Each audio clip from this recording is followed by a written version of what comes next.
Right now, every single cell in your body is swimming in glucose and drowning in insulin.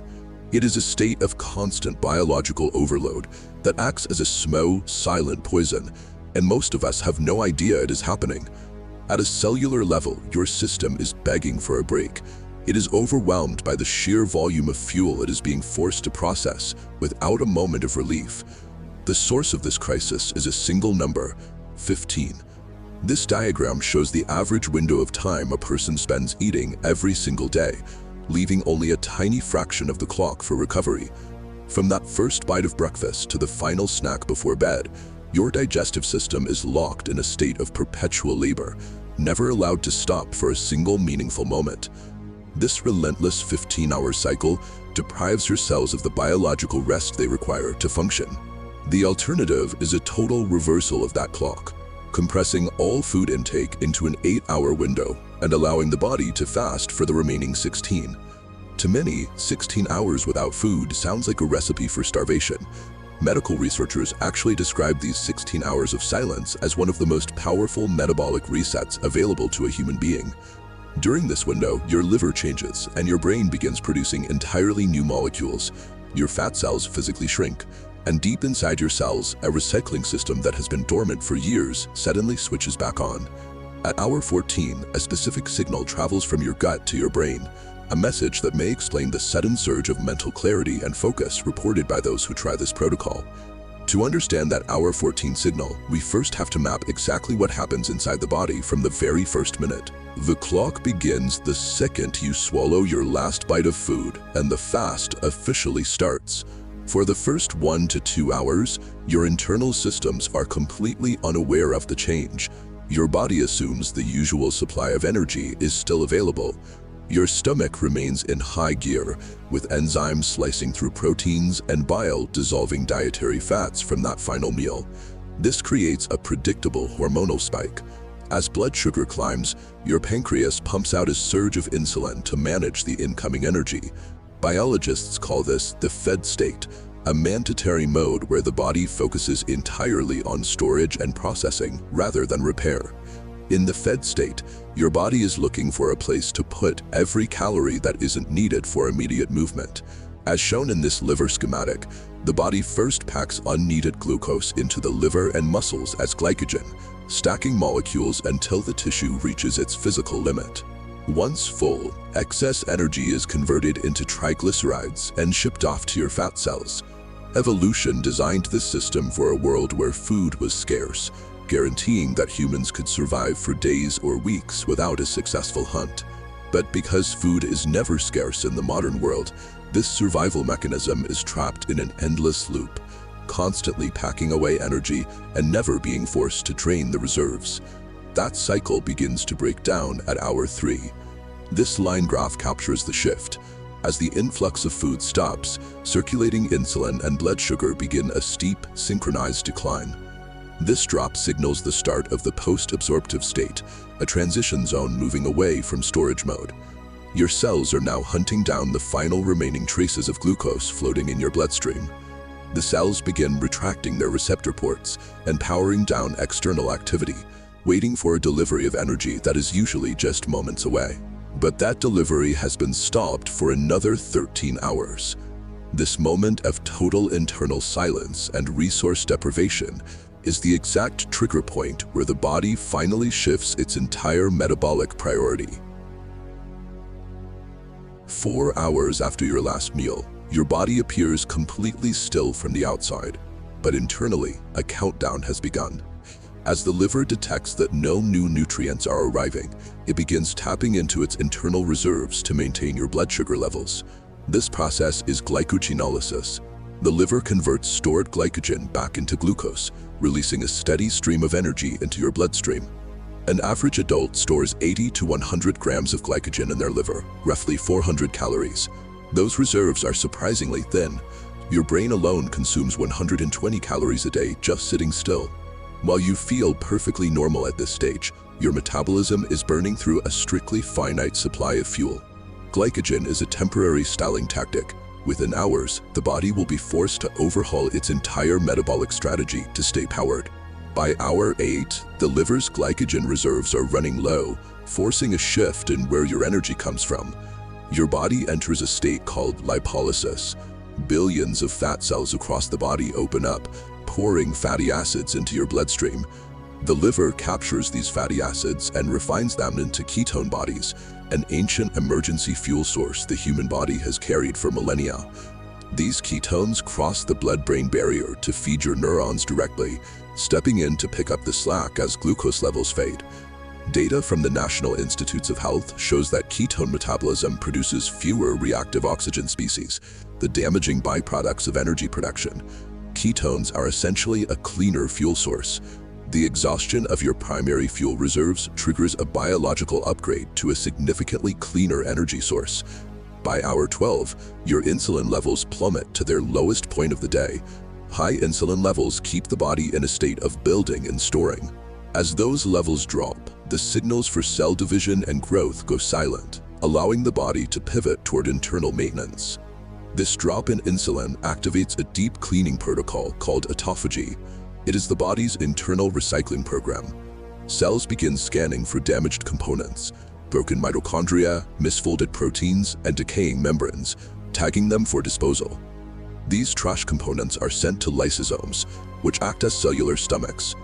There, enzymes break the junk down into raw amino acids that the cell uses to build fresh, functional parts. Fasting past the 12-hour mark provides the necessary window for this literal cellular renovation to take place. Research published in the journal Nature indicates that autophagy ramps up significantly between hour 12 and 16.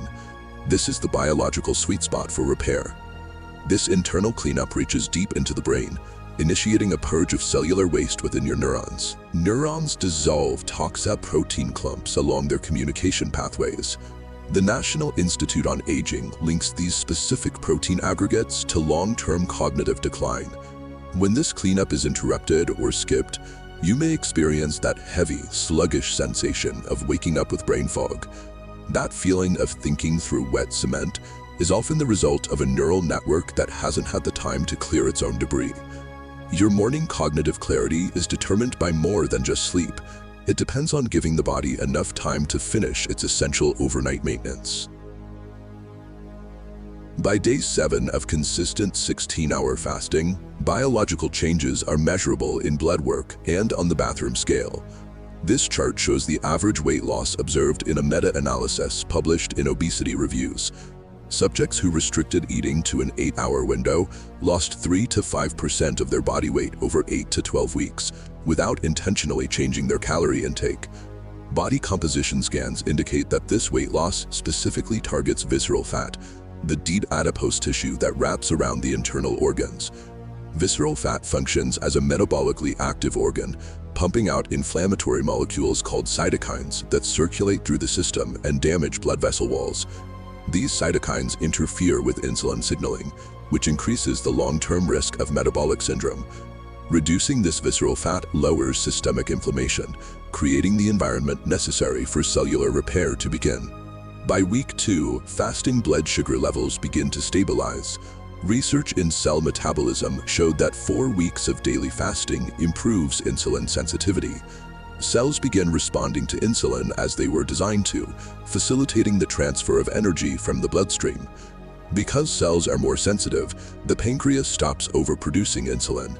Post-meal blood sugar spikes become smaller, preventing the physiological stress of glucose overload. This graph illustrates the common cycle of energy crashes that many experience in the late afternoon. As sensitivity improves, the volatile peaks of the graph flatten into a smooth, steady line of energy output.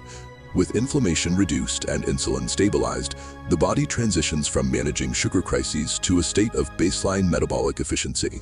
Entering week 3, the bacterial composition of the gut microbiome shifts. Data from the Salk Institute indicates a decline in bacterial species associated with inflammation and sugar cravings. Simultaneously, species that produce short-chain fatty acids begin to thrive. These short-chain fatty acids strengthen the gut lining and reduce intestinal permeability. The restricted eating window serves as an ecological control mechanism, starving harmful bacteria and allowing beneficial species to populate the gut garden. By day 30, these metabolic shifts manifest as organ-level changes. particularly in the liver. A trial in cell metabolism reported reduced markers of hepatic steatosis as liver cells clear out excess stored fat. This gauge shows findings from the American Heart Association, where fasting protocols reduced resting systolic blood pressure by an average of 7 to 9 millimeters of mercury. The clearance of liver fat and the relaxation of blood vessels represent a significant reduction in systemic physiological stress. These changes extend to the brain, which begins operating from a different metabolic baseline. Studies from the National Institute on Aging show that fasting increases the production of a protein called brain-derived neurotrophic factor, or BDNF. BDNF promotes the growth of new nerve cells and strengthens the synaptic connections necessary for long-term memory.